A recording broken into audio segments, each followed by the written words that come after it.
And our boy Yuri goes viral. Victor watches it, very intense look on his face while cuddling his cool dog. Yeah, he's very much like, they did not give any, like, if anything, they tried to like frame it as like he's like about to copyright strike that shit. God, imagine what this anime would be if instead of him showing up, he just sends a DMCA.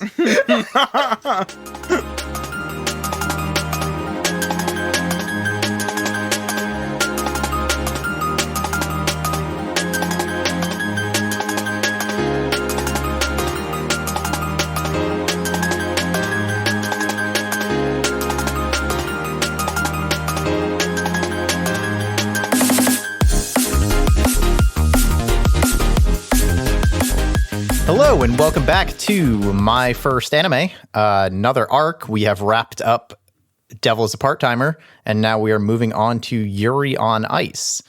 If you've never listened before, two of us have a wealth of anime experience, and one of us does not. I am one of your anime experts, Chris Bailey. I guess I'm another expert. Monkey, also known as Salvador. And I'm the fresh take. My name is Anthony Vaught. Yeah, like I said, if it's your first time listening, we have a few back. I'm not going to set a precedent of listing them all. So go check them out. As we usually do when we start a new one, we talk about our history with it. Do you want to discuss like what we've been up to since a week ago, or what? You've been doing that recently. Oh, yeah, I guess if we do have returning people, you know, I got to close the book, as it were, on my current personal anime time. Finish K-On! I won't talk more about that show. I probably will use it for context in a lot of stuff going forwards. It's very fun, very cute, just pure delight. Watch K-On! And I finished 13 Sentinels Aegis Rim, the video game. It's a great pseudo time travel ensemble visual novel thing. Very well characterized. Look it up if it looks up your alley at all. Highly, highly recommend. I have not been watching any anime. I just was so busy this week.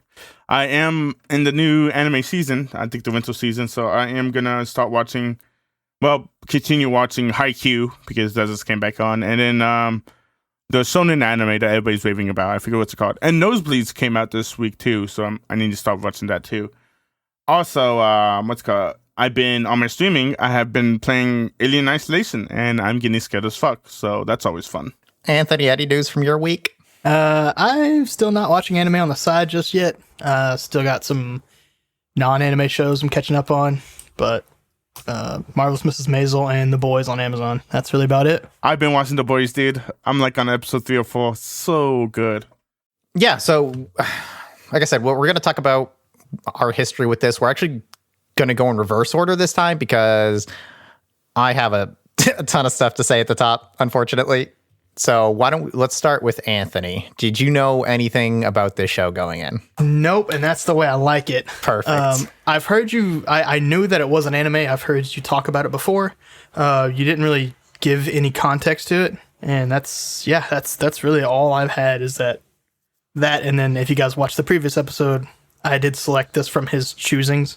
Mm-hmm. So I learned a couple of things from that. Yeah, I'm honestly really, really glad that you chose this the more I think about it. But Monkey, how about you? Your history with this show, real quick? This show, I watched it when it was coming out, which is, 2015? Do you remember? Do you 16, I believe. 2016. In that minute, I mean, I loved the show when it was coming out. But progressively, the more I think about it, the more I do not like this show. But I think this is a good show, though. There's some points that I'm going to discuss later on. You know me, I'm the pompous one, I'm the nitpicky one. So there is parts that's very nitpicky in this for me. So for me, and just to kind of reiterate why I wanted this as a pick. Yeah, what's up? Okay, so me and Owens was friends during whenever this was coming out. And I did tell Owens to watch this. I don't know if he took my opinion or not, but and I have, because I thought the show was good, I have tried to get my friends to watch it, but it's really hard to say, yeah, it's an ice skating gay thing that you would want to watch. Well, okay, I guess the best way to sell it, and a point that I was actually going to forget, is this is also Anthony's first sports anime. Oh no, that goes one of my nitpicks right there. Sports anime. I mean, it is. No, it's not. How not? It doesn't really talk about the sport. That's insanity. So, and I'll get to that. Hold on, I'll get to that. I'm going to address that very explicitly. It's one of my talking points on this show. Okay. Again, part of the reason I want this as a pick, or as a big reason, is I had kind of fallen out of anime for a while. And then in 2016, when this show came out, I was basically reading One Piece, and that was it for my anime intake. And it seemed basically that way for all the spheres I orbited on the internet. And then everyone on like Twitter and forums and whatever started talking about this ice skating show and like how good it is. And of course, I'm like skeptical because like, that's people tend to overblow things, especially when it's something this novel. And then I watched it and I was like, oh shit, this is actually good. And it kind of reinvigorated anime for me. And I haven't really fallen off since, and it seems to be that way again for a lot of those spheres I orbit, where people are just still into anime, and this is the one that injected life into all of that. Not to like say it's like the greatest thing ever made, but I think like it being this fresh and actually good was a good reminder of how good anime can be, or that anime can be good. It's not all just shonen trash. Oh, I completely agree with you because that was like that for me in Sword Art Online, and then I realized it was not good. But like, I understand that Yuri on Ice is that for you. Another thing I think, again, from like an academic sort of place, and unfortunately, well, I guess we'll see by the end of the series. But unfortunately, we are three straight men. So if I'm misrepresenting here, then I apologize. And if I'm talking out of my ass, I apologize. But from my understanding on like what this show, you didn't get, and may probably still don't get, like homosexual romance in anime, especially between men, portrayed in a way that feels like an actual romance and isn't just like yaoi bait. And this show has, from what I've seen and from my understanding, been really lauded for portraying an actually good homosexual relationship in a medium that is not only devoid of that kind of stuff, but pretty actively harmful towards like homosexual stereotypes and stuff. So it's kind of important on that front. Again, from my understanding, if I'm wrong, please correct me. Tell me other things that are great. Also, the ice skating community or figure skating community, like professionals, were like blown away by the accuracy of this show and like how well it actually represented the training regimens, the routines, the scoring, the rules. Like everything seemed like it was really, really well researched and made to be as accurate as possible. Which is why I take issue with calling it not a sports anime, because it is very a sports anime. That's not the problem with it not being a sports anime. It's an anime about a sport. Yeah, but all sports anime has a trope, and this one does not follow that trope whatsoever. And the problem with this anime, this is the main problem I have with this anime, is this anime doesn't know what it is. I don't agree at all. To me, it's like, oh, it could be a sports anime, or it could be a romantic anime. And like, there's some scenes later on when it's like, I don't understand why like they didn't go for it. If you get what I'm saying, you know what I'm talking about, right, Orange? I think so, but so let's sit on that for now and just remember it. So let's jump in. Yuri on Ice, created by Sayo Yamamoto and Mitsuru Kubo. Mitsuru didn't work on anything that jumped out to me. However, Sayo Yamamoto also worked on Samurai Champloo and The Woman Called Fujiko Mine. Ooh, which two good titles. Very Fujiko Mine is like a shame spot for me. I feel like I should have seen that. And she's like, I think, executive producer or creator or whatever the fuck those are called for anime. One more bit at the top. I don't remember who it is. I looked up. I tried so hard to find it. It's possible I'm making this up, but I believe someone who is responsible for a lot of the animation on this show, A, shout out to the animation team on this show. B, was also like the person behind a sequence in Death Parade that is maybe the most beautiful sequence I've ever seen in anime. And if you've seen Death Parade, you know what I'm talking about. So mad shout out to that person. And Taro Umebayashi and Taku Matsushiba, who did all the music for this show. There's a staggering amount of original tracks. So good. So good. And yeah, it's so good. But let's get into episode 1, Easy as Piroshki, or the Grand Prix finale of Tears. We open on who we know to be Victor skating, who this is the only time in my notes I spelled his name with a K, with some narration by Yuri, just sort of setting things up, which is a lot of what this first episode is, a lot of setting things up. But I want to throw to Anthony, because we drop into History Makers by Dean Fujioka, the opening. Anthony, thoughts? Ooh, I'm down for this song, baby. Let's go. Yeah. I was so worried that you were going to be like, nah. No, the first one I heard it, I kind of had that same Cruel Angel's Thesis moment where I was like, it's not bad. And then like the second episode, I was like, it's fucking bops, bro. Yeah. By the end, you're going to be so fucking pumped. Yeah. I was very excited. I love this fucking opening. There was this one point opening, which is what I love the most, which is Yuri and Yo-Yo dancing with we call it like what is it? It's like white suits, so you know what I'm saying? Yeah. And black pants, and I fucking love that so much because Yo-Yo is wearing suspenders, and oh my gosh, I love when a man can wear suspenders because goddamn they look good. Suspenders is the way of the future of fashion, you guys. Remember that. As far as I'm concerned, that is the hottest take we have had on this podcast.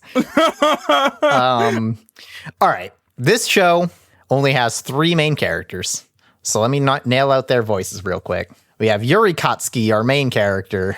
He is voiced by Toshiyuki Toyanaya, who does my man Claude in Fire Emblem 3 Houses, keeping that big gay energy going.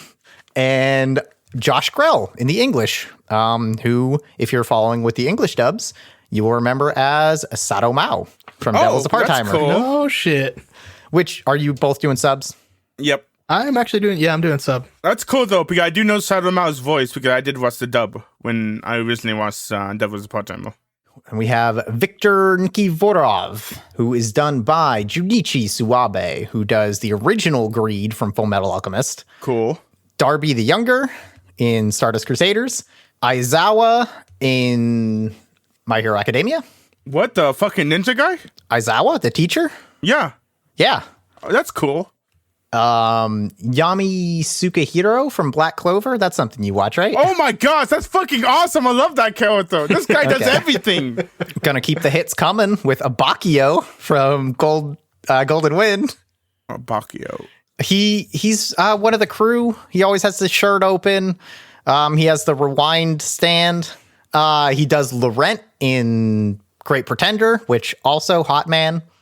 God damn, this guy must be fucking beautiful. I mean, He does Seymour in Final Fantasy X. Don't know who that is, but All right, well, we're done here. We're fucking done here. He does McBurn in Trails of Cold Steel. And he does Sang in every Final Fantasy VII thing where that guy talks, including the remake.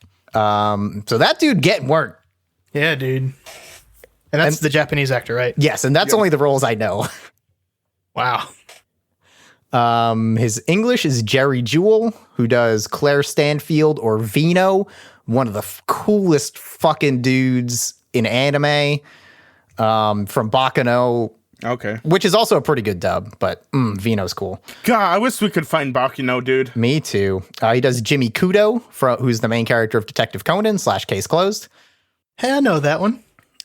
He does Principal Nezu from My Hero Academia. The little badger guy. Okay, thank you. I was gonna ask that. And he does Caesar Clown from One Piece. And our third main character, Yuri Plisetsky, voiced by Koki Uchiyama, who does this one's for you, I think. Kei Tsukishima from Haikyuu. Okay.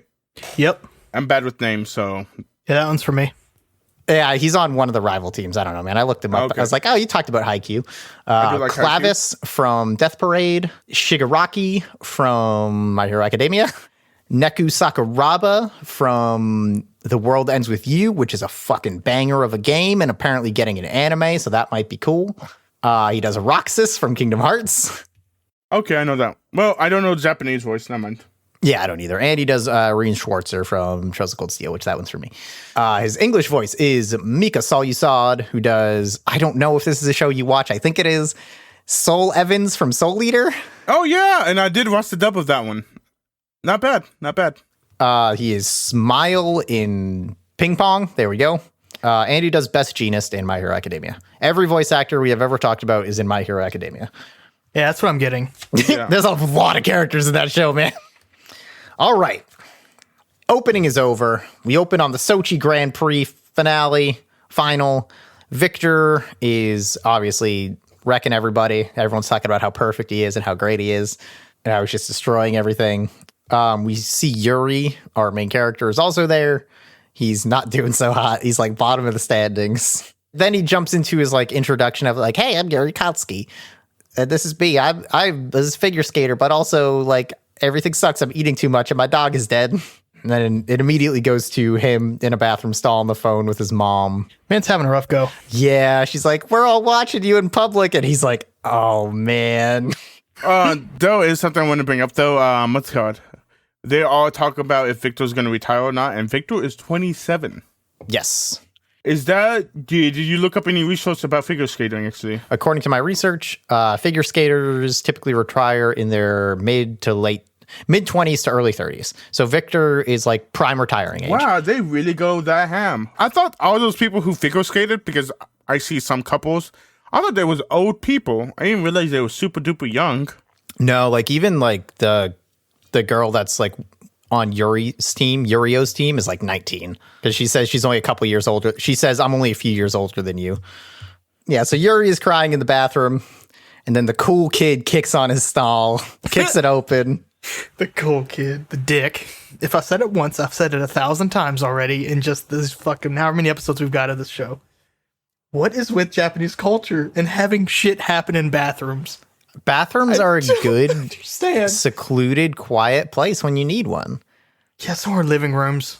Where are they going to find a living room in an Olympic skating arena, Anthony? I don't know, but he can just They have green rooms. boom. Yeah, but the bathroom makes more sense. Okay. I'm probably going to bring this up again later, but I just have to say, every time it comes on, Yurio's theme is so funny to me. Just like the hard riffs that come in and just like this completely out of place rocking guitar.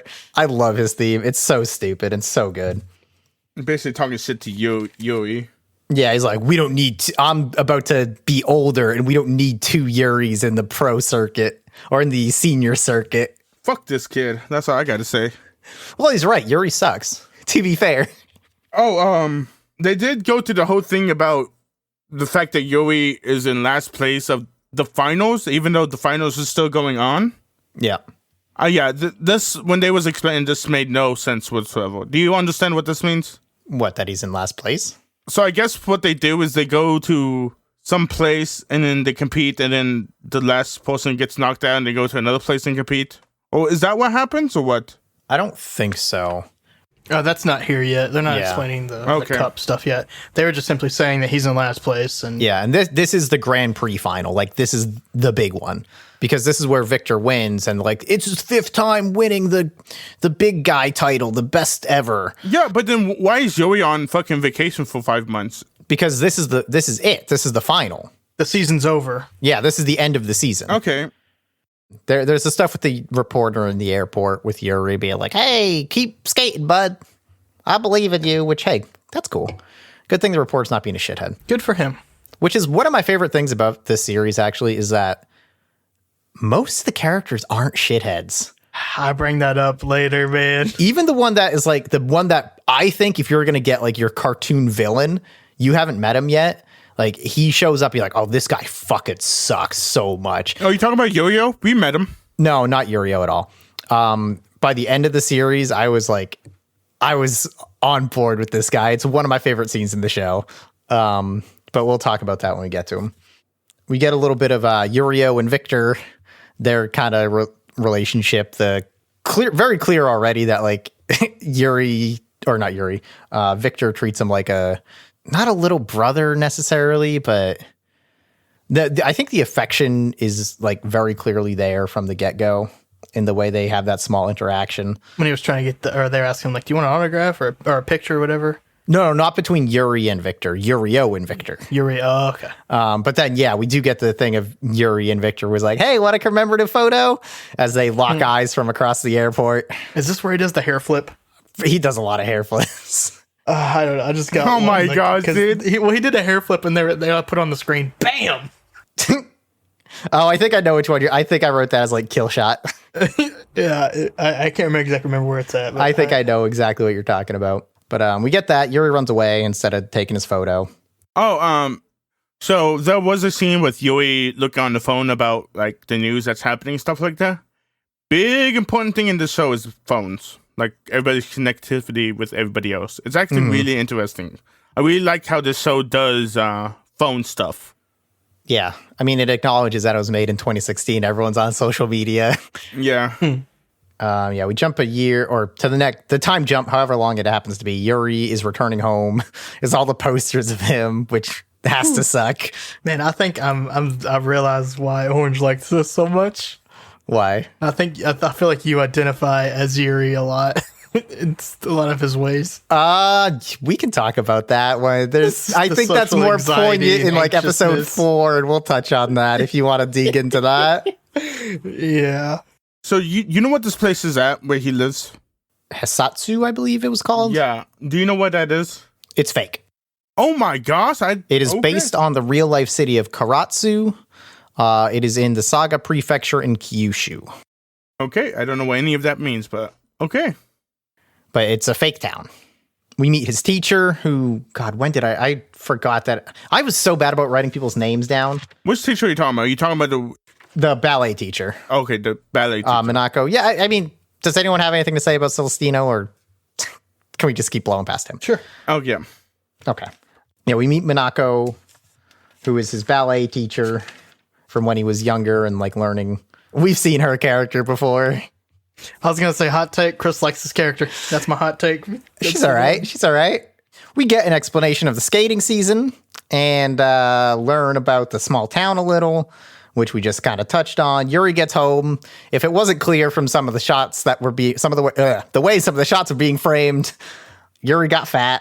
Oh, what's it called? Yuri was gone from his home for 5 years. Yes. Yeah, he went to college. Dude, I love his dad because dad literally says, "Oh, you look like your mother." Yeah, that was fucking funny. See, I love his parents too because they're like just cool, chill, supportive people. Like that wasn't played as like a dig at the mom, and she's not like, fuck you. Yeah.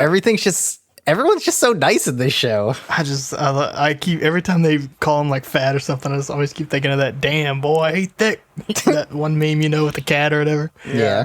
They do explain so that Yuri good. does get fat easy. Like he actually has to like keep up if he wants to stay skinny.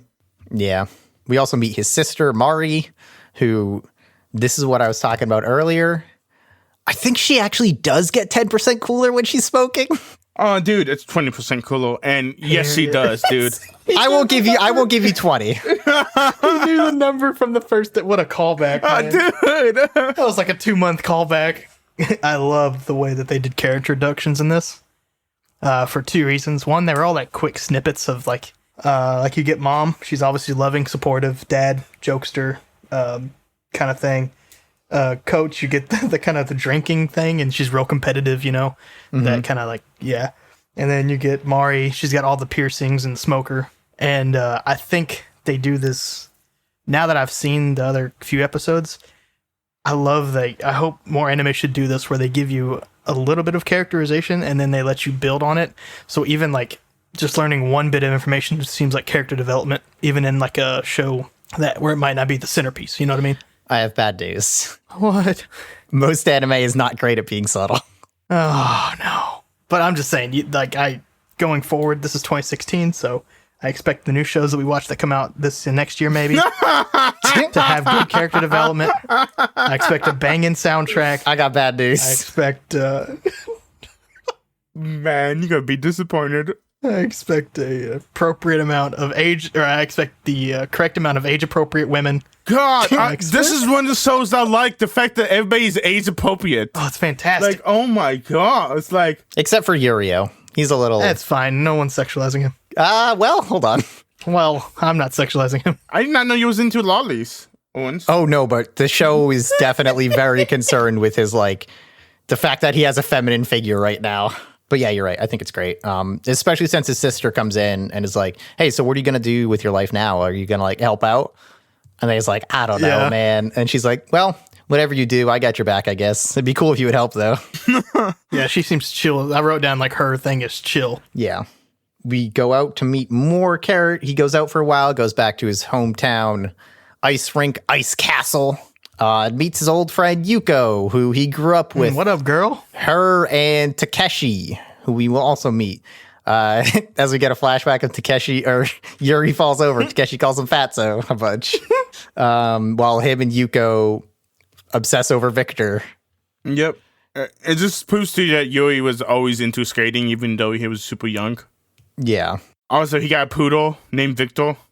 Vichan. Yeah, it was just adorable. And that, if I'm not mistaken, I'm picking up on this stuff.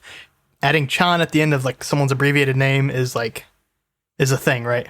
Yes, it is a sign of affectation, typically towards young women younger than you. But they'll put a lot of times it'll be assigned to animals because it's more of a cutesy thing. Okay, because I think she even says to call her Yuko-chan, right? Yeah, Is it Yuko-chan? I thought it was Yu-chan.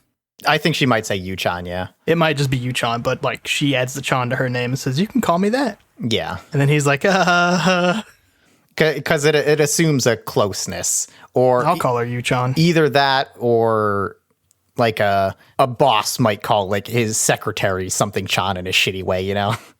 So there was something I want to bring up about that. So Yu-chan is super supportive of Yuri. Like, oh my gosh, she is supportive of Yuri, which is like crazy. And I'm like, first time I watched this, I'm like, oh my gosh, this girl is so cute and she's so perfect for Yuri. Like, I can believe that they're gonna get together and all this other stuff. I'm like, oh, and he gives her the glasses, like, oh, I prepared this, like, I want you to see this. And I'm like, oh my god, this is gonna be a good relationship between Yu-chan and Yuri. And then we get 3 fucking kids. I'm like, no, my ship. Dude, I love it because they did that 1,000% on purpose. They wanted to bait and switch people so hard. So did you think Yu-chan was Yuri's Love interest. Yeah, thank you. I thought that this was going to be the battle between, like, it was going to be between, well, actually, I don't know, because we also get the coach, too. And I don't know enough about anime yet, but, like, to me, coming from my perspective, it was going to be Coach versus Yuko versus Victor. God, man, fuck. We have shown you way too much stuff with, like, multiple girls into one kind of average guy. That's been half our stuff so far. Well, I mean, truthfully, like, well, and because this, like, obviously, sexuality is going to be feel huge in this one. Uh-huh. And I think the coach is there. She's cute. Yuko's adorable. Oh, you was talking the ballet coach. Okay. The ballet coach. Yeah. Which, real quick, before I forget again, because every time she's brought up, I remember and then forget by the time it's my turn to talk. She reminds me of Sawako from K-On! I couldn't place it all day. Is that the teacher? That's the teacher, yeah. Okay. And then, of course, now I don't know who it's going to be between. You think it's between people? You don't think it's straight Victor? I don't know, because we'll talk about it later when we get to, like, 3 and stuff. Okay. But we get to see Yuri's routine, which is him just copying Victor's. Yeah. I got a note. Fuck drawing this. Oh, dude. I can imagine, like, the animators or whoever was like, a new anime? Sure, I'll do it. What's it about? And they're like, figure skating. I've never drawn that before. Oh, you want it to be really detailed? Uh-oh. Yeah, and then they were like, I could just, like, cut to them, like, fucking Adderall and snorting it and just drinking coffee. Like, what the fuck? Yeah. I don't know that there's much to talk about in this routine for me, other than I love when it cuts to the Minako watching Victor do it on the TV, and she's basically like, this guy's too hot. Come on. Minako, is that the ballet teacher? Yeah. Oh, yeah, okay. I'm going to have to remember that. Minako. But I thought that was a nice, especially since she's like, as Yuri's doing it, oh, this would work better with like a more naive, innocent boy. Like Victor's too hot to be doing this routine and he knows it. Yeah, like we see he basically nails it from our perspective, at least. And he basically just says that he wants to get his love for skating back. And he's doing this to kind of relive the days when him and Yuko would just spend their time copying Victor. Yeah. And then we see the twin. Oh no! Actually, we get a shot of Victor like in his winning seat or whatever, and we get a quick shot of Monkey's favorite character. Oh yeah, him being over there, a little fucking creeper. Anthony does not know about him yet, but goddamn, I think the next episodes he's gonna know about him. Yeah. Then we see the triplets, and then after all that stuff, which we already talked about, we see. Oh, they are little shits, and they went and uploaded Yuri doing this routine. I love when they have the fucking younger, like the three triplets kind of characters. I think it's not. Is it Brave that has them too? The animated movie. I haven't seen Brave. I don't think. I don't know, but they were so fucking cute and adorable and little shits, and it's so fun. Dude, no, I love the mom yelling. It was like, "You guys got into my account and uploaded this." I think what's better is I think she says, "What did I tell you about posting stuff from my account?" Yeah. Like they've done this before. Yeah. And our boy Yuri goes viral. Victor watches it, very intense look on his face while cuddling his cool dog. Yeah, he's very much like, they did not give any, like, if anything, they tried to like frame it as like he's like about to copyright strike that shit. God, imagine what this anime would be if instead of him showing up, he just sends a DMCA. Yuri no longer on ice. And then Yuri comes back and there's a foreign guest here hanging out in hot springs. Oh no, before this, so Yuri gets viral, like he gets super viral. And you know what he does? Like a smart person should do? He turns off his phone. He's I'm not gonna deal with any of this shit. I'm just gonna turn off my phone and That's a pretty good point, yeah. Yeah, he just turns off his phone and is like, I'm gonna deal with this in the morning and just goes to sleep. The worst thing about that is he missed all the news about Victor showing up to the hotel. Victor, yeah, so Victor's in the hotel hanging in the hot springs. Yuri runs in there. If it wasn't clear by now, Victor is extremely hot. Oh my God. Monkey wants to go in on Spike's abs. Can we talk about like Victor's back abs or whatever you call those? Victor has no abs, but goddamn, he's gorgeous. Yeah, I mean, he is like the best skater in the world, so I guess it makes sense. And he's like, I'm going to be your new coach. There's so many body pillows. I mean, I wouldn't complain about a Victor body pillow. And then the episode ends. The ending, You Only Live Once by Wataru Hatano. Anthony, thoughts? Well, I hate to say it, but it's also a fucking bop, too. Oh, yeah, You Only Live Once. You know, I'm not huge on it. Not big fan of it. It's not bad, but I don't think it doesn't do it for me. I really like the animation during it. The way it's all framed is like scrolling through social media. Yeah. But the music itself is like, it's fine. Maybe I need to listen to it another time or two, but that's good. Episode 2, Two Yuris, Drama at Utopia, spelled with a Y. Anthony, are you aware of the potential joke that exists in the series title, which I am not sure if it is intentional or not? I didn't study for this test. This is called Yuri on Ice, and it's very much a gay male thing. I don't know if that was like an intentional joke or not, but it's there if they want it to be. But episode 2, we get Victor leaving Yakov in a scene I love because it's him on the bridge. It's so over dramatized, and he leans into his ear and goes "Das Vidanya" in like such a cliche, cheesy, over the top movie breakup way. And also, I love the design on Yakov, Victor's coach. He's so, like, just the way his like him too. Head is so weird, and he looks like a mobster. Yeah, I got that vibe. Then we basically get the monologue recap, which I think they stopped doing on episode 4, which is nice because it's a weird thing. So Victor wakes up and he's like, "Hey Yuri, what's your favorite food? If I'm gonna be your coach, I want to know more about you. I want to eat your favorite food." Did we get the Russian scene yet? Or what do you mean? I remember they show you the Russian skating ring, right? The Russian what? The rink. Oh yeah. And I have a note. I was like, "Did we get more of this Russian lady ice skating?" I don't think she gets a lot of screen time, unfortunately. But it's Mila, right? Yeah. Yeah, I got her name somewhere else. Yeah, Ugh. she's my number one. Behind Victor, of course. So they're both just watching Victor sleep. Yeah, and then he wakes up and does his whole food thing, and we learn it's pork katsudon. And everyone's just calling Yuri fat. Yeah. The fact that Victor calls him "oh little piggy," Dude, oh my god. That's adorable. Oh what? That's so mean. Well, no, I love that they're both, first of all, they're both eating it. And he's like, oh yeah, it's my favorite food because I gain weight easy. And every time I won, I would come have pork katsudon. I was like, so why are you eating it? You haven't won anything. And then he just fucking destroys him. Yeah, I love whenever Victor just like the nicest guy in the world, the happy smile on his face, just like tears you to shreds. Yeah, with a smile on your face. You decide, then we cut to like, he has way too many boxes. And he's moving in to that tiny room. And then he basically just seduces Yuri on the spot. Oh my gosh. I forgot like how explicitly like in your face gay this show was at the beginning.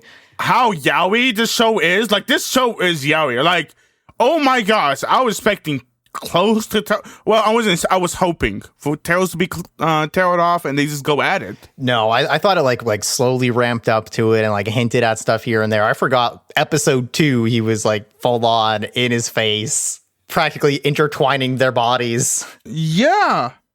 And then Victor's like, do you want to sleep in the same bed together, Yuri? Yeah. I'm like, what the fuck is happening with this show? I mean, hey, he wants to get to know him better. Yeah. He wants to know everything about him. They go to the rink and he teases him a little bit, calls him little piggy. Some more. Tells him he has to lose some weight. I just want to say real quick, fuck that leg jump exercise. Oh, that looks awful. That seems like I would hate that. Oh, that looks so Yeah. bad. But I guess if you like jump in the air and fall on it on your knees a lot, that's probably not a bad exercise. Oh, especially since they probably need, they don't want to like blow their knees out in competition or their hamstrings or something. That makes so much more sense. Still, fuck that. I think I would hate that. Oh, Victor did tell Yuri that he needs to lose weight. Yeah. Little piggy needs to start running back to the market again. Yeah. God, I love Victor. They sit down and start talking. Victor wants to talk about their love lives. He grills Yuri a bit, who is not receptive to it, then immediately goes, let's talk about me. My first girlfriend was... And then, and Yuri Yuri's just like no, yells. No. And we see that, everyone has now figured out where Victor is because he's posting on social media, basically tagging exactly where he is. Yurio finds out he has his cat, and the press arrives and storms the inn. Everyone's all happy about it, except the sister, who is not having a good time. Yurio arrives. He's trying to be cool, just keep it on the down low. He doesn't want Victor to know he's there. But No, he doesn't want his coach to know he's there. Oh, yeah. he I don't think he doesn't wants want- either. No, he doesn't want the coach to know he's there. That's why he has not snapped a photo. Gotcha. Okay. But, of course, what's this? The corner of his eye. He sees the coolest sweatshirt ever made. I love his fashion sense. It's so goddamn stupid and perfect. It's like the best edgy, angry 15-year-old. So he buys his tiger sweater, takes a picture of it. Oh, Immediately gets a call from Yakov. it was so good. And this one we realized that no one listens to the coach whatsoever. Victor doesn't listen to him, and Yuri doesn't listen to him. Yep. Poor Yakov. Yeah. We get Yurio's flashback to when he was way younger. Victor promised him that he would if he won the junior finals, he would make a routine just for him. No, if he wins the junior finals without doing quads. Without doing quads, that's right. Yeah. Victor would choreograph a routine for him. Yeah. And of course, Victor forgot. Yeah, fucking Victor, dude. Yuri arrives back at the ice castle, sees all the press, is out of breath. Oh no, Yurio's already there. Then Yuri arrives. Yurio notices him and roundhouse kicks him through the door. God, that looks like it hurt. Goes and steps on his face. Just a little salt and batter to start off the relationship. And this is the part where Yurio's theme just shreds, and I love it. There's a decent little confrontation between the two. Yurio starts to go in on Yuri again, basically saying like, "You suck. We don't need two Yuris. Like, what are you doing? You're terrible." And Yuri actually has this like realization like he's not bothered by it in a weird way. He's like, oh, look at this kid. He's got a good spirit or whatever the fuck. Like a good fight, like a good competitive spirit. Yeah. Which honestly, of all like the animes we watch, good for fucking you, Yuri, for not just instantly being like, or like, just not. You can have competition and it doesn't have to be that negative. Yes, it's one of the reasons I love this show. God, it's such a refreshing fucking thing to see that the two people that are competing for something, not just like, I mean, they're kind of bantering a little bit, but it's not like yelly at your face screaming. Mm-hmm. The hostility is like Asuka. Yeah.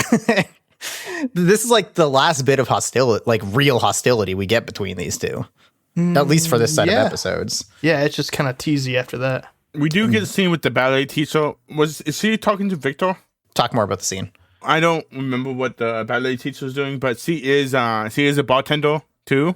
Is that here? That's later. She may have mentioned it, but I don't think we actually see Victor walk into the bar until later. Yeah. Okay, because I have ballet teacher and she's talking to Victor about Yuri. Yeah, I mean, you might be right, because I do have the conversation about surprising the audience. So he might have had that with Monako, because Victor is basically saying, like, he's won the last 5 times, but he doesn't feel like he can surprise the audience anymore, so what's the point? No matter how good he is, if the audience isn't surprised, you're never going to win. Which, actually, that probably does sound like something he says to Yuri and Yurio. I just think that's a very important point for Victor's character. It makes it like, I don't know yet that we've gotten the self-aware quote where he tells them they need to be more self-aware. Mm-hmm. But because we kind of get this like super hot, flashy. They don't paint him in like a cocky way, but just like a, but he has a confidence about him that like, and we still see him humble at the same time, kind of.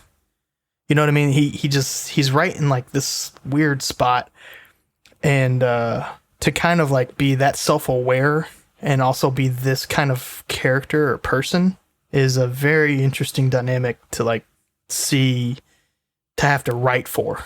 You know what I mean? Maybe. Yeah, I think I know what you mean. Where it'd be very easy to make him like have an inflated ego, or be the hero, but also like the asshole, and then it's about trying to overcome that part of him or whatever, right? Yeah, I think it's honestly more of a challenge to make what they did with him, like to make this guy that's like so like he's just. I was very like, I don't know if happy. I was very interested. Kind of, I don't have the word for it, but like to see that character brought to life. Mm-hmm. How self-aware he is, that he knows like he's not going to win again, right? Or at least. Yeah, because he can't surprise the audience. Like they have now seen what all he can do, and for him just to be like, "I'm gonna coach now," and it's just so seamless. Like I don't know, like to give up. Like I don't know, he's given up his like love of. Well, I guess he's not giving up the love of ice skating, but like his competitions, he knows is over, and he seems just so content. He just knows it's the next step, and it didn't seem like he dwelled on it. It's just like this chill, almost like hippie kind of thing. Like, just like, yeah, this is the next step, but I don't know. He's got a lot of stuff going for him. Mm-hmm. I think I'm in love, guys. Hold on. Get in line, dude. Everyone's in love with Victor. Fuck. And then this is where Victor says that he forgot his promise to Yurio. Yeah. Or I don't think he even says it. I think Yuri's like, you forgot, didn't you? He was like, yeah, my bad. Victor literally says like, oh, wait, did I forget a promise I made to you? Oh. Like he literally says that. Like, oh yeah, he's like, oh, that face means I probably forgot a promise. Yeah, yeah. Victor forgets a lot of things, is what we learned. But then he's like, all right, you want me to come back to Russia? So here's what I'm gonna do. I'm gonna create competing programs for you guys and hold a competition. Whoever wins, I'll do what they want me to do. And then we get a break, don't we? I don't know. I didn't write down the breaks. Oh, fuck. Honestly, I meant to mention this earlier. It was in episode 1. I didn't write any more down, but I was like, when they did the little break and it was food, I was like, is that beef stroganoff? Like, was the first one not pork katsu? No, it wasn't the first one I noted. It was just like, oh, okay. I think the second one's pork katsu. It was so funny. I was like, what the fuck is this food shit? Because the first one kind of made sense, right? They were talking about a lot of the beef cutlet, or pork cutlet. And then, like, I just saw, like, and then there's just food, and then one of them was squid, and I was like, what is going on here? Yeah, I thought about writing all those down, but I was like, that'll only be interesting to me. Yeah, so yeah, he tells them, I guess, about this, and then we get the ballet teacher and the bartender. That's where it's at. Oh wait, hold on before you go to deep dive. Right before we leave this is when they decide on the competition, right? Yes. Yeah. And then all of a sudden, one of the triplets becomes this 35-year-old woman. Oh yeah, they have a scene Yeah. about them advertising the show. Yeah, it was right when they were like, we'll make a competition of it, and like one of the little girls, like I felt like her voice actor just changed. Oh.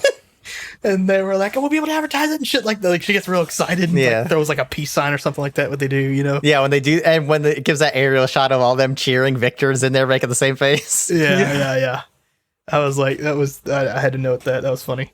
So yeah, we get a scene. I think it's Victor and the ballet teacher talking, and the ballet teacher is bartending, and she explains what Yuri is. Like Yuri grew up like living on the ice, basically. Like he's all about practicing. Like that's how. He's not a gifted person. He's just a person that practice, and eventually he is good enough for the world stage. Is just his confidence level is so bad that he cannot perform. Mm-hmm. And kind of more to that point, she says like she specifically says he doesn't have the talent that other people might have, but he had more free time than anyone because my studio was always open to him and the ice rink was always open to him. And whenever he got anxious, he would just go there and practice by himself. Yeah. I like that his superpower was free time. And I don't mean that like in a funny way either. Like that's kind of cool. Yeah. And then we get the meeting between. Has Yuri showed up to the place yet, or is that later on? Yeah, this goes pretty much straight to them, I think, at the all three of them back at the ice rink. Okay. A lot of butt shots.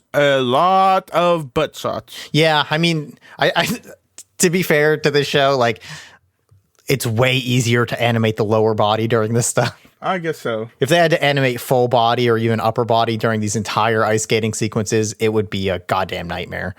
They probably didn't have the budget for it, to be honest. Before we get into the meat of this scene, I do have to say, behind him, when they're talking about what they're going to do, Victor has a little tissue box, and it looks like his dog. Oh, yeah. His dog tissue box thing. And episode 3. I'm kidding. Go ahead.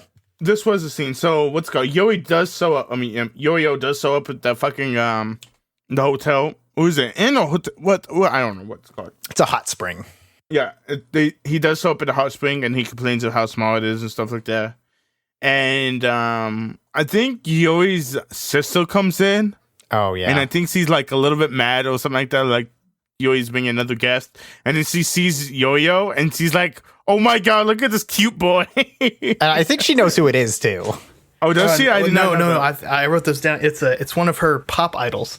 Or he looks like a pop idol. Yeah, pipe idol. That's what it is. But let's get to this meeting. Do you want to talk about it? Sure. Victor has decided, or he has two. He's like, I was working on my thing for this, but there's 2 arrangements for it. It's On Love Eros and On Love Agape. And they are going to be skating to opposite ones. He wants to know what they think. Agape means Yuri starts to say, it's like, oh, agape. It's like innocence. And he starts to go down that road before Yurio interrupts. Jesus Christ, I'm going to do that so many times. Yurio interrupts and says, that innocent stuff makes me want to barf. That sucks. And they move on to Eros, which is explained to us. I don't even know if they get them talking about Eros, do they? I don't know. I know I looked it up. Yeah, I mean, I knew what Eros was from mythology. There's a figure named Eros. It's another name for Cupid. It's like they said it's like sexual desire or stuff like that. Yeah, so they explain agape as unconditional love, and that one is assigned to Yurio because opposites. And Eros is sexual love, which is assigned to Yuri. And I think this is where he roasts them both and is like, you guys have no fucking self-awareness, do you? Yeah, he says, I love it. I wrote it specifically down. You're far more ordinary than you think. Yes. No, you're far more ordinary and mediocre than you think. Oh, yeah, and mediocre. Yeah. Yeah. You can choose your own image. And it's actually such a good point of like, yeah, you can't choose your image. Whatever people want you to be, that's what you're going to be, no matter how hard you try to be something else. And then we get the rehash of the agreement. Yeah, whoever wins is going to get what they want. Would you guys like to explain me what Eros and agape is? Agape is basically like an unconditional love, not necessarily romantic, but it's a very like Yorio's grandfather. Okay. Yeah, exactly, because that's where he ends up finding the inspiration for it. It's a very just at like the soul level, you feel love towards something or someone. And Eros is very much a primal, desire-filled, much more sexual, physical love. It's a more passionate love, I guess, is a way of explaining it. Okay. Episode 3, I am Eros and Eros is me. Face off, hot springs on ice. We see Victor perform agape. I think, because this is where the ice skating sequences start to get real fucking good. I think my favorite one comes in the next set of episodes, but man, they're good. Does anyone have anything to say about Victor's agape performance? When is the love squirt? The blood squirt? That's next. Is it next? Okay. Yeah, so he does. So my literal next note is Eros - he murders Yuko. Have we talked about this yet in anime? Has this? Yeah, we talked about blood squirts, okay. right, Anthony? Okay. What? People nosebleeds in anime. I think Shiho had one, right? Probably. But goddamn, I love the fact that Yuchan has this blood sport. It's so hilarious. God, because so he comes good. up and he still like it's not chibi, but it's like a cartoonish face, and he still has blood on it, and I think it's so funny. I just love this. Yeah, I think I just wrote, "Oh, girl, straight up had a nosebleed." Yeah, it got a good. I forgot about this bit, so it got a good chuckle out of me when he goes to start off. He does a little head flip, and she just fucking dies. Believe me, honey, I'll die with you. And at the end of the perform, which not one we've seen yet. It is a Yuri rendition, but I think Eros might be my favorite like skate track from the show. I think it's one of the most boring skate tracks in the show. Really? I'm gonna have to keep more of a eye on the music. There is a reason why, though. Just because we hear it a lot. Yeah, dude, it's so bad. We do hear it a lot, but I think it's good, and I do really like Yuri's routine to it as well. Yeah, we see it a bunch. Like that's the sad part. It's like I understand like the whole thing is like you perfecting a routine, but it's like it's like hearing the same joke comic 50 times. You're like, I guess I understand you're rehearsing a routine, but you're saying the same joke 50 times. So we'll talk about it more, but in this one, it's more about the growth of the routine. Like it changes each time, not drastically, but I don't notice any of that, dude. Okay. It's I like this anime, but like when they like go to the ice skating scene, I'm like, ooh, that looks nice, but I don't like notice the subtleties. Yep, gotcha. I'm not one of those people. Victor then tells Yuri that he has the skill, but not the confidence. He needs to show his true Eros. No, Victor goes up to Yuri and like touches his lips and tells him all this. Yeah. He gets real close again. Yeah, dude, it gets real close. Oh yeah, Yuri and Takeshi just kind of talking about how like things are going, kind of training a little bit, and Yuri launches into his story of what he thinks Eros is. Of a playboy comes to town and makes all the women fall for him, and then he gets bored with the woman and casts her aside and moves on. No, that's not what happens. He tries to get all the women, but there's one woman he could not get, so he tries really hard to get her, and he eventually gets her, but he realized that the relationship couldn't go on anymore, and so he just leaves her. Yeah, well, yeah, more or less. Yurio, obviously, he doesn't. We get a little bit of him of not getting agape. He goes to the temple and gets just the shoulder slaps. Then we get him and Yuri both in the bath and at dinner, totally dead and defeated. The victor just having a good time. And Yuri finds his Eros at dinner.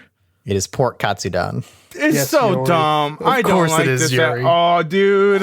And I love fucking Yurio's face during this. He's giving the biggest grin like, what are you talking about, you goddamn clown? How's your Eros pork katsudan? We get a training montage. I like this training montage. It's a good training montage, which eventually ends with them standing under the waterfall as a punishment for Yurio. And Yuri's like, why do I have to be here too? So funny. So you mentioned earlier that this got a rep for being very accurate and its like kind of training sequences and how hard they train and stuff. Uh-huh. Don't get me wrong, I know very little about training in general, gym stuff. Yeah, not me, but like they don't break. Like when do they rest their muscles? I mean, I'm sure they do. Like, do we really need to see them having a day off? No, but okay, I just felt like they were implying like you have 6 days, right? The 7th day is the thing, and like they were fucking going hard. Like I'm pretty sure he ran more than 6 times. You know what I mean? Yeah, I mean that's fine. We don't really get a sense of like what time lapse happens, but in terms of like the actual training, the temple shoulder slaps and the waterfall may not be true to life, but like the actual training they do is, from my understanding, from what I've seen, pretty well accurate. And we get Yurio's flashback to him with his grandpa. His grandpa says, "You were the best one there." And he goes, "I could do it again tomorrow too, and you can come with me. It's fine if my mom's not there." I like this scene. I like this side. Like, Yeah, it's really good. yeah. Because then we cut back to present. Yuri's like, "Hey, Yurio, you okay, man?" What? I forget what he says, but it's something like very vulnerable. But basically, Yurio has found his agape, and it's his grandfather, not fucking food. Literally, fucking food. And we get back to the ice rink. And Yuri is like, "Hey, I know I'm shit at the jumps. Can you help? Can you teach me, Yurio, please?"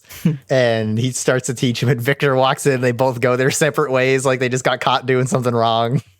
I think Yo-Yo is saying to Yuri though, like, "You shit, like, yeah, do it better." Yeah, probably. I can't imagine Yurio's a great coach. Yeah. Your shit, do it better. That seems about right for the advice you would give. Yurio is definitely posting "get good" on Dark Souls forums. Good. And then they get to pick their costumes for their performance. Out of all of Victor's old costumes, Yurio is like, "What is all this trash?" And Yuri is freaking out. He's losing his goddamn mind. This one's from this tournament, and that one's from that one. So, quick question. Or we could save it for the actual performances, but I'm going to ask now. Which costume do you guys like better? I love Yuri's costume. I do not like Yo-Yo's costume. It's too flashy. Yeah, I wasn't a huge fan of Yurio's. Okay. I like Yurio. I think I agree. I do like Yurio's a little more this time. But yeah, Yuri's is really good. Yuri goes to Monaco and is like, "I want you to teach me." And it cuts there. Yep. Yeah, I'm down for what's about to happen here. Do they got a premium Snapchat? Oh yeah, okay, then we get the interviews. Yuri is he starts to promote. He's like, "Hey, come visit our inn." And the reporter's like, "Dude, what are you doing? Don't promote tourism." And Yurio goes like, "I'm gonna crush him." It's like, "Thank you, that's what I want." And then Victor's like, "Hey, everyone should come visit here." Yeah, that's so good. with the tourist outfit on completely, and they're like, "What are you doing, Victor?"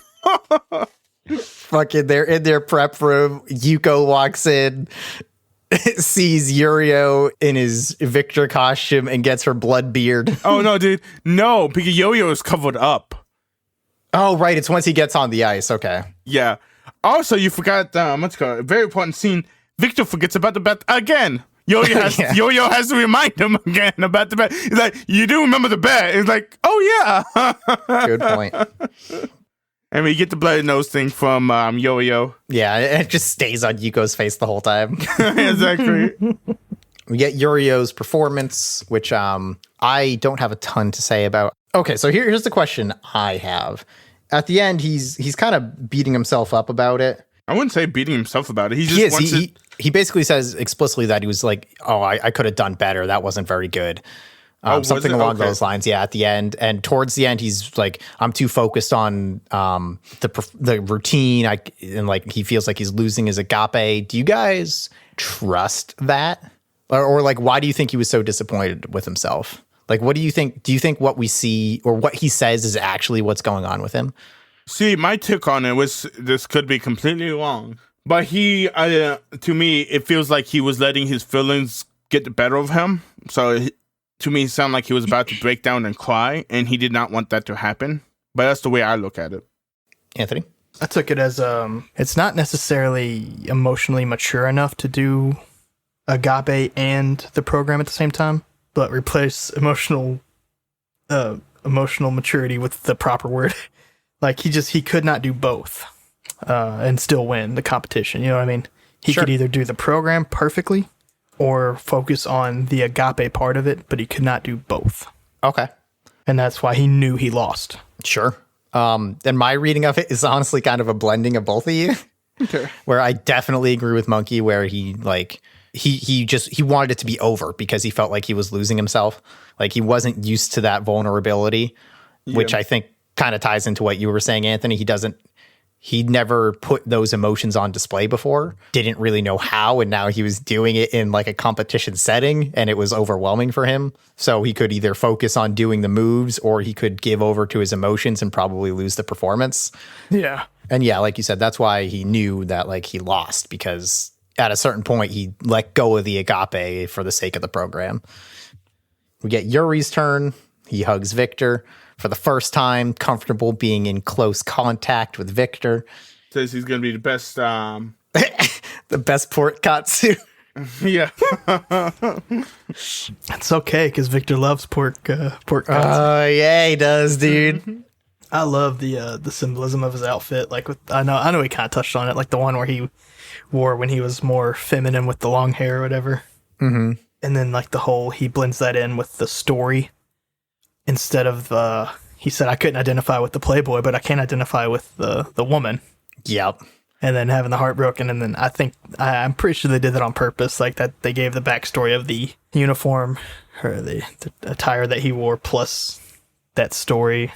I like that a lot. Yeah, so he basically twists the story he tells earlier and says that he couldn't get into the mindset of the Playboy, but he could get into the mindset of the woman abandoned by the Playboy.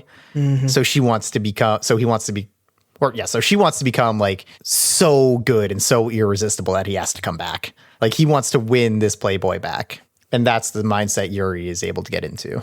Yeah. Which is why he went to his ballet teacher, so he could dance more feminine. Yes. And probably learn to an extent sex or specifically feminine sex appeal, I would think. But as Yuri starts to perform, he does what I'm calling the kill move. That little head flip at the beginning that killed Yuko. He does that at Victor, and Victor lets off the coolest fucking whistle in the world, which I can't do because I can't whistle. If I remember what it was, I could do it. It's a very like approving, like okay kind of whistle. The only thing I think of is like a.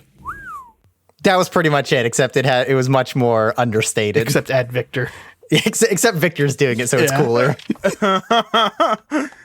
During his performance, Yurio walks off, and we get. I think I really like his ending pose.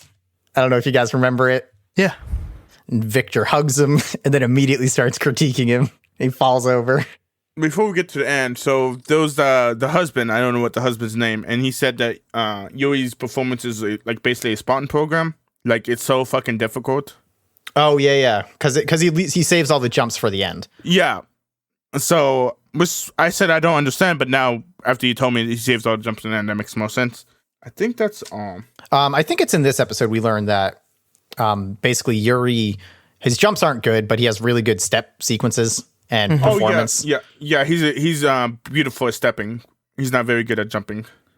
And especially saving your jumps for the end is hard because stamina. Yeah. But he also has good stamina.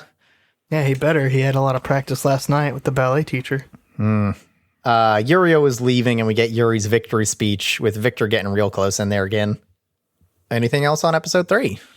Man, this is where I kind of like wrote this bitch has got some mad sexual tension vibes in such a adorable, refreshing way, though. Yeah, right? And I don't hate any of the characters, and like I don't like. There's no one you really dislike in this.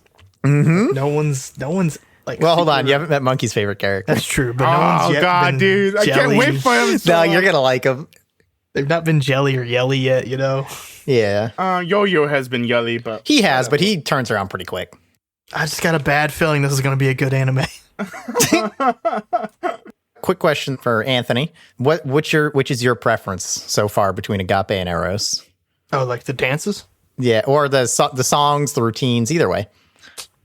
I'll be perfectly honest, man. I didn't like. You're not paying attention to the main part of the anime. Okay, that's fine. Well, I mean, there's a huge difference between the two, right? Because Agape, we had a lot of introspective from Yurio, whereas with the Eros, we just watched the whole thing. Yeah, I'm just asking if you... In terms of I those, guess like that's that true. aspect, I liked Eros better because it was just more flowy. Sure. There wasn't nothing in the middle. It was just straight a performance where, like, I even mentioned that earlier. I don't know if you heard me, but I was like, I got to pay a lot more attention to the music and stuff now. Don't worry, you'll hear both songs again. Okay. Oh, yeah, you will. Oh, my God, you will. I'm not like Monkey. I don't get sick of Eros. I think Eros fucking bangs. Episode 4, Like Yourself and Complete the Free Program. Yuri wakes up late. Not much happens here. It's just a quick note of Yuri's like apologizing for being late, and Victor is excited about him. Always like Japanese teisatsu or something like that. He's like, oh, he's doing a bow apology to me. That's fun. Yeah. But resting is a part of training too. That answers your question, Anthony. Yuri goes to take a bath, and Victor comes in, and that dude's doing some stuff. He's not shy about his body at all. God, butt shot again. No. No, there's a butt shot. This is Yuri in the bath. And he's like, he has his back to Victor, and he turns around, and Victor is like full spread eagle doing stretches naked on the floor. And then for some reason, this is the part where it goes into explaining how scoring works in ice skating, or figure skating, sorry. It explains scoring, and we get another extremely homoerotic scene where Victor comes up to the bath with him. They stand up. Victor gets behind him and is like, they're going into like dance poses. And he says, I was drawn to you because your body creates music. Yeah, this show's gay. You think? Holy shit. That was when it kind of hit me. I was like, woof. That's when it hit you. Well, that's when it was like settled. Like, because I was still on that like bi grind. Gotcha. And I was like, yeah. And then like I finally saw her with her kids where it finally clicked, you know? Mm-hmm.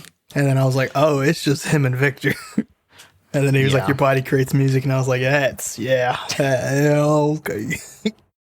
They're prepping for the free program, which I should have looked up because I don't fully understand what it is. There's two programs. There's the program in the very beginning, which is the free one, which is like free skating. And then there's like the competition program. Well, the free program is part of the competition. Yeah. Okay, whatever. Victor tells him that he can choose his own free program music. And Yuri goes into a thing of like, wait, what? But my coach always picked my music for me. Yeah, and then so they call Celestino, Yuri's old coach, and he starts to talk to him. Victor comes in and is like, hey, Celestino, it's me, Victor. I'm his coach now. And Celestino explains that, yeah, Yuri never had the confidence to choose his own music. Yeah, that checks out. Yeah, he brought it up one time, and then I said no, and then he kind of let it go. Yeah. He brought it in, and the reception was lukewarm. Like, they even show it. Like, he brings it to the guy. He's like, you think you can win with this? And he's like, never mind. The guy wasn't even like, this sucks. Yeah. He literally just says, you think you can win with this? And Yuri's like, nope, I'm out.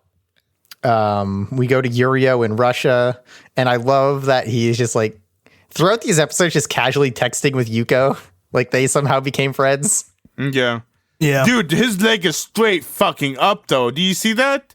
Yeah. Man, his leg. Yeah, so Yurio there is like, he's texting with Yuko. He's like, what is she trying to spy on me? Like, get information on the enemy? And that's when Mila comes up and like, oh, did you get a girlfriend over in Japan? And like, teases him. starts teasing him. He's like, oh, what are you, just horny now because you broke up with that hockey player? That was a good burn. That was good double burns. And then she just lifts him up into the air and keeps teasing him. And Yakov comes in. When did you guys start doing a partner routine? Yeah, even the coach has like adorable things to say sometimes.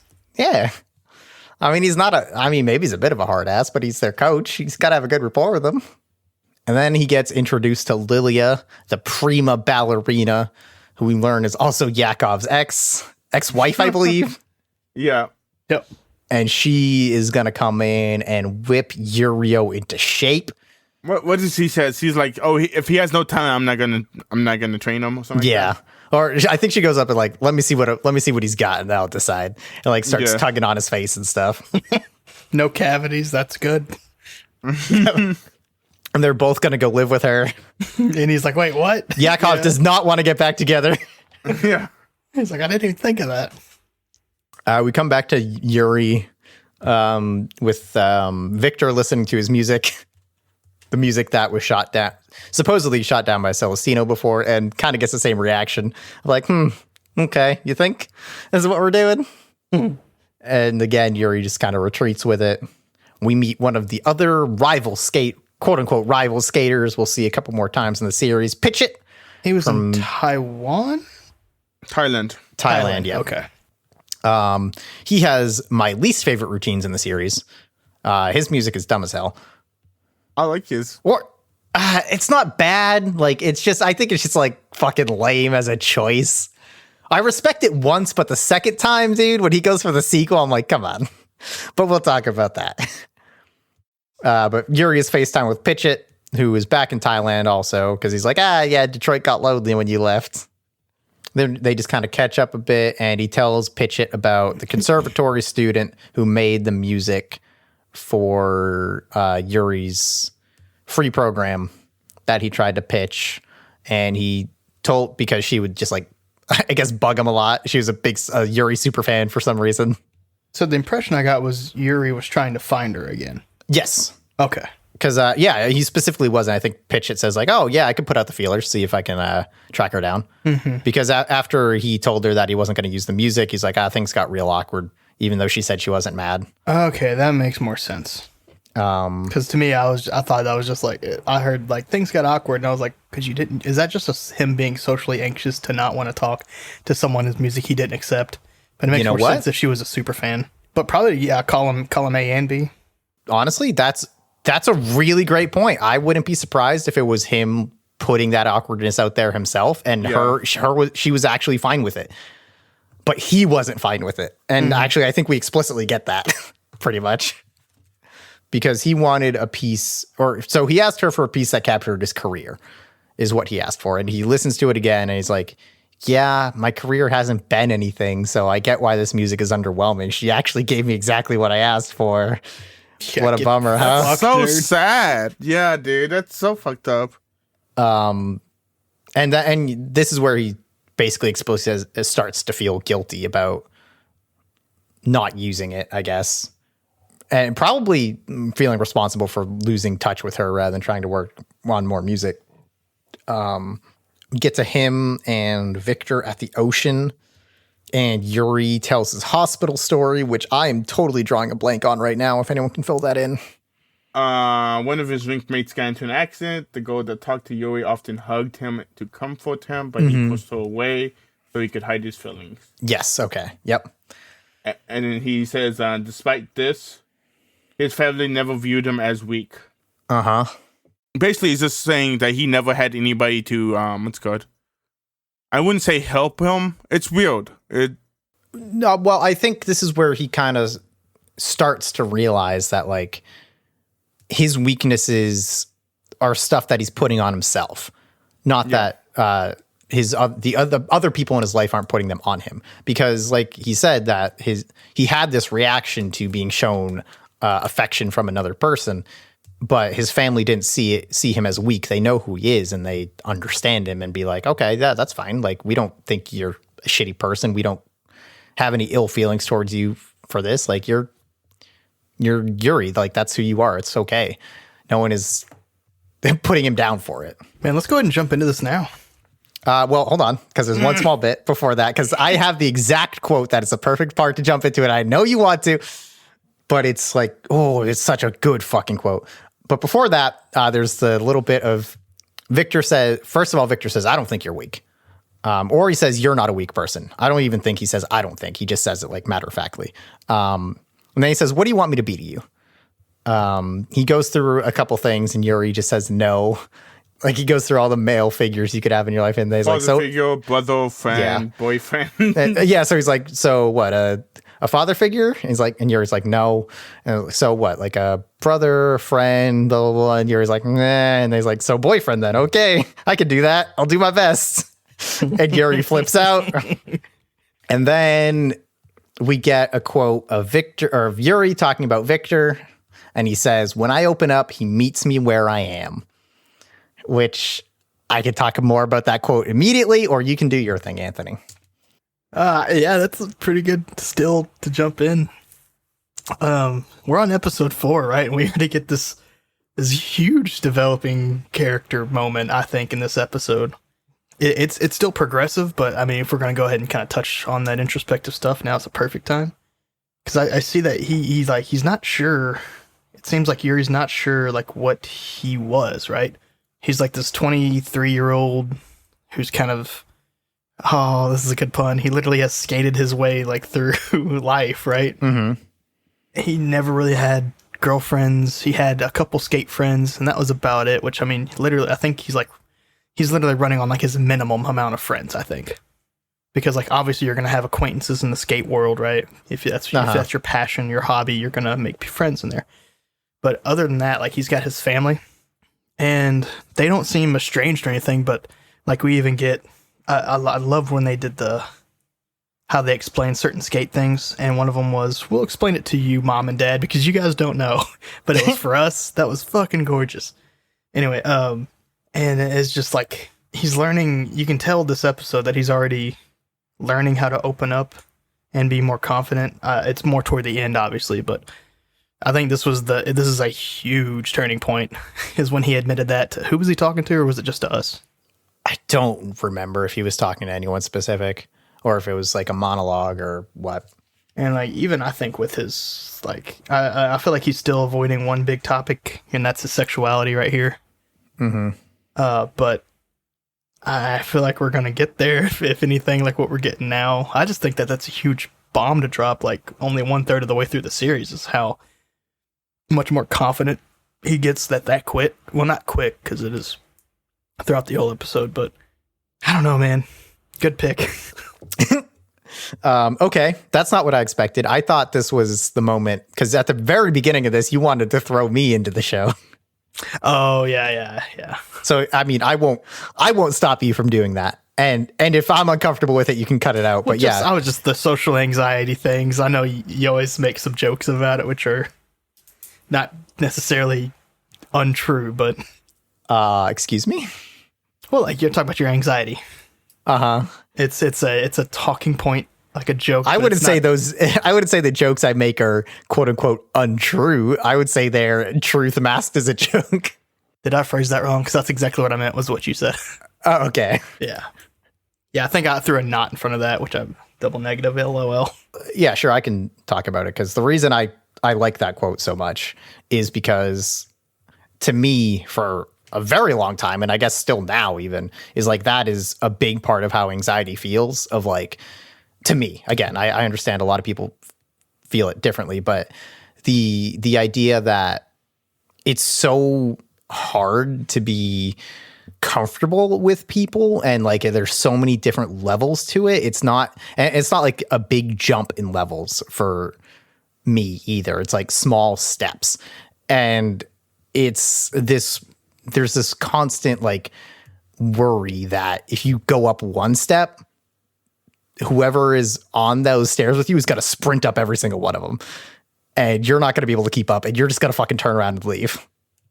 And that's why I think like the idea of like, when I open up, he meets me where I am, is so great, because Victor has this understanding of Yuri that he knows exactly where Yuri is comfortable being with him. He pushes him a little and makes him a little uncomfortable, but he doesn't push him away. And it's this like intangible understanding between them. Right. There's a difference between pushing to the edge versus pushing over the edge. Yeah. And like the idea of like, oh, you're comfortable up to a point, not comfortable though. And truthfully, that's how, like, even if you didn't have anxiety, that's still how I think most relationships are, because you got to find that point, the edge point, because that's where you want like the comfort level to currently be at, and then that's how you learn more about people, is you push them, right, a little bit. Mm-hmm.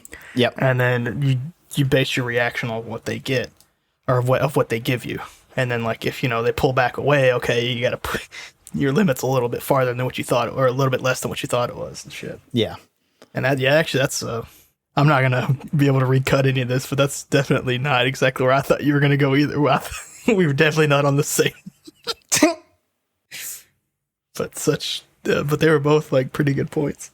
So Yuri decides that he's going to get in contact with that girl and redo the music.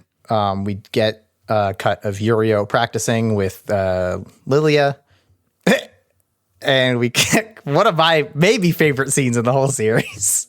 We go back to the ice rink with Yuri and Victor practicing, and Victor is bent over, like I forget why he's bent over, but he's bent over for some reason. Well, he's practicing with Yuri. Like, they're both, like, going hard at the practicing, and Victor's tired. Oh, yeah, that's right. Victor is tired. He's like, man, you do have good stamina, huh? And he's, like, bent over trying to catch his breath. And we just get the slow zoom in on the top of Victor's head. And Yuri pokes the top of his head in his balding spot. Okay, so that was a balding spot, right? I think it was supposed to be. It wasn't animated as such, but the way he reacts, like, oh man, it's not that thin, is it? Well, I thought Victor just like he's so perfect that I was like, there's no way he could bald. Like, yeah, I don't know. I took it as that was supposed to be a balding spot, but they didn't want to animate a balding spot. Sure. Which I just love that because it's so weird and random. And Victor says, I can't recover. Yeah. And just lays on the floor. The new music is presented to Victor and he approves. And the theme, name it? On My Love. We get the assignments of groups and the explanation of how the Grand Prix works and how the season works. He's going to China Cup first, right? Then Russia and facing Yuri. No, he's facing someone else first. He's facing some other shit kid first. his Grand Prix selection will be China. Oh my gosh. I don't remember China? this. What? Oh yeah. You talking about the fact that he failed or something like that, so he has to do he has to do play-ins basically. Yeah, basically. But then he's gonna go to China and then Russia. Yes, if he makes it. Yeah.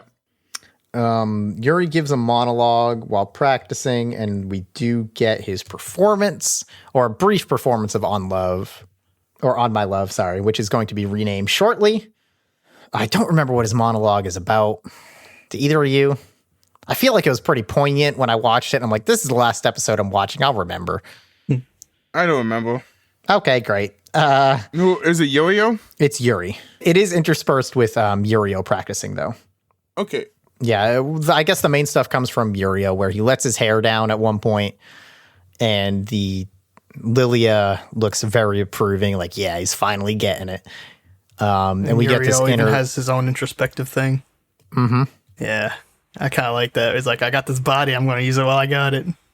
Yeah, he knows his body is changing, and I think this is the part where it's like he understands that he has this like almost feminine body. Like the way they animate him when he's skating and stuff, he looks very lanky, very long, very leggy, very flexible.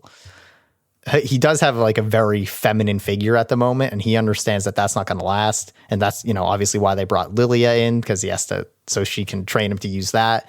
And he is like, he's the Russian punk, as we learned in the first episode. He's this cool kid.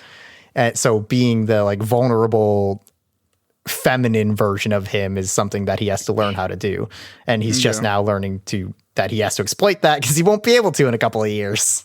Man, talk about some quick character growth on that end too, bro. Yeah, right? Well, they only got 12 episodes. That's true. And then we learn, or it's like, so what do you got to call your routine? And he writes it on, and they both look approvingly at each other. And we see that his free skate thing is going to be called Yuri on Ice, which, ooh, so great. From my understanding, I believe this song has actually made it into like songbooks that professional figure skaters use. Yeah. You can look up the whole arrows routine on YouTube. I think there's a professional skater that does the arrows routine. Oh, I'm sure they've done all of them. I've seen, there's I can't remember his name. I think he's a Canadian figure skater who like does a bunch of weeb shit. He dressed up as Spike and skated to Tank. Oh, really? That's cool. I only know the famous Japanese girl who did Sailor Moon. I think I've seen that one too. Yeah. But yeah, that is episode 4, unless anyone else has notes on it. Nope. Anthony, good on episode 4? I think I am. All right. Closing thoughts? The music is hopeful. The ships are adorable. Everything's so wholesome. So you're in so far? I'm very in right now, man. That's good. I thought this one could have went either way for you. Favorite character so far? Victor, we'll go with right now. Okay. Mine's Yu-chan. She's adorable, and the bloody nose gag is just hilarious. Yeah, mine's Victor, and I do have to make a slight correction, I think, from last week.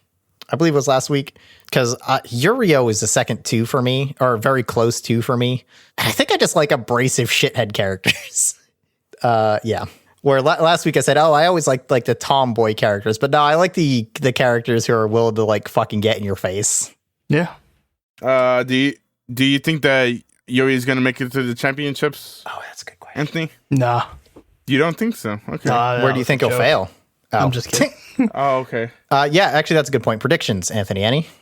Dude, I don't know, because this one was, if we'd have stopped on like 3 before we saw Yurio do this transition to like a attempt at being a more feminine skater, like use what he has going for him more, I would have been like, Yurio's still gonna be that punk antagonist, but it's gonna be real fucking interesting, I think, watching him go forward as the arch enemy.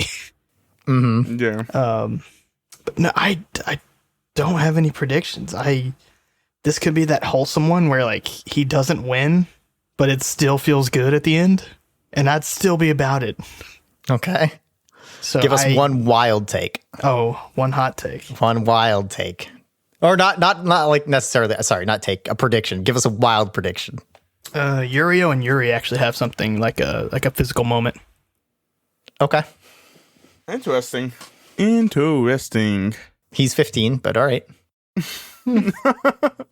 So what do you think of this type of animes? A sports romantic kind of anime. This is the first time, was it a fifth series of this podcast? This is our 4th series, 5th pick. But yeah, how do you feel about this, Anthony? I don't know. It's I think because it's a mixture between like two types, I guess, of anime. It's gonna be weird moving forward when we pick one that if we pick like another romantic. Well, actually, that might not be too weird. But if we pick another sports one and there's not all this like romantic stuff, I'm gonna have less to compare it to. You know what I mean? Okay. I think it'll be. I have no like qualms with what's going on here, but I think it'll be more interesting moving forward when like you compare this to other things. Okay. We fucked up, guys. We're picking too good of animes. I know. I tried to pick one. I thought this one might hit a little different for you, but you're liking it more than I honestly had expected. You fucked up, Aaron.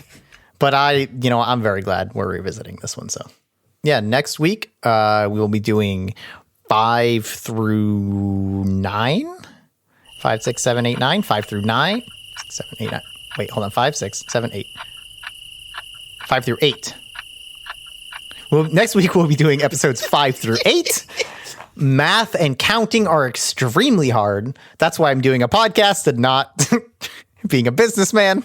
Next time on My First Anime, will Chris bring a calculator to count the episodes? Fucking no. Will Sal finally understand how ice skating competitions work? What are we doing? What are we doing? Will Anthony manage to draw anything from the 4.5 minute long ice skating sequences? Find out next time on My First Anime.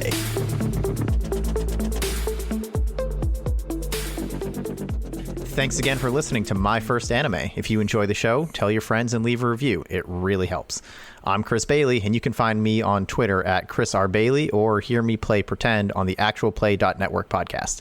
And finally, thanks to Slink for the use of 12 Speed as our intro and Winnie the Moog for the use of Speed Energy as our outro. You can come to my stream, ST Monkey at Twitch, where the O is a 0 in monkey, so make sure you guys remember that. I play single-player games and multiplayer games, well, sometimes multiplayer games, Tuesdays and Fridays afternoons. You can also follow my Twitter at STMonkey, also O is a 0, and my Instagram. My Instagram is mostly containing dog photos of my dog. He's a poodle. And Shih Tzu.